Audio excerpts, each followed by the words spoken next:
Israel says no ceasefire or aid into Gaza. Rafah crossing between Gaza and Egypt disrupted by Israeli air raids.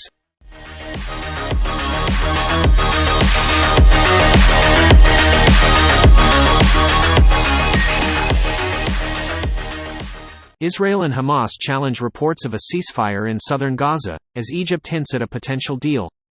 Over 1,000 Palestinians feared trapped under the wreckage after relentless Israeli airstrikes in Gaza.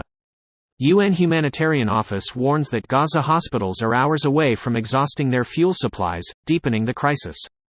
U.S. President Joe Biden cautions Israel, labeling an occupation of Gaza a big mistake, and advocates for a humanitarian corridor. Gaza remains part of the occupied Palestinian territory, under Israeli control.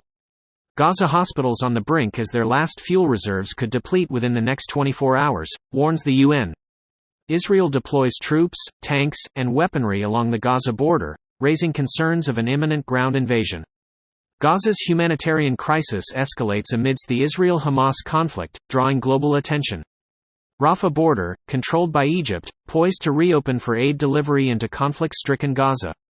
Israel intensifies its bombardment of Gaza, imposing a strict blockade and preparing for a ground invasion. U.S. Secretary of State Antony Blinken collaborates with Egypt, Israel, and the UN to facilitate aid delivery via Rafah. President Joe Biden advises Israel to adhere to the laws of war, emphasizing that most Palestinians are not associated with Hamas. Israel urges Gazans to evacuate south, while Hamas advises residents to disregard these calls.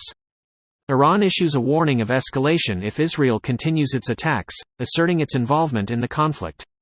Israel focuses its military operations on targeting Hamas and its infrastructure, amassing troops and tanks for a potential ground invasion. UN relief operations in Gaza face imminent collapse due to the ongoing conflict. President Joe Biden actively engages in diplomacy and seeks the release of hostages in Gaza. The international community strives to prevent the conflict from expanding to neighboring regions. Israeli Prime Minister Benjamin Netanyahu pledges to dismantle Hamas, uniting the Israeli government's resolve.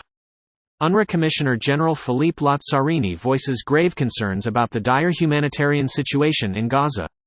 Global protests demand ceasefire. Protests around the world call for a ceasefire and express solidarity with the Palestinian people. Hezbollah and Israeli forces exchange fire near the northern border, leading to evacuations on the Israeli side. U.S. Secretary of State Antony Blinken returns to Israel for further diplomatic efforts after shuttle diplomacy in the region. Russia's UN resolution call for Gaza's ceasefire, in which Russia seeks a UN Security Council meeting for resolution, pressing for a ceasefire in Gaza. Japan dispatches a special envoy to mediate in the Middle East conflict, seeking a solution to the current crisis.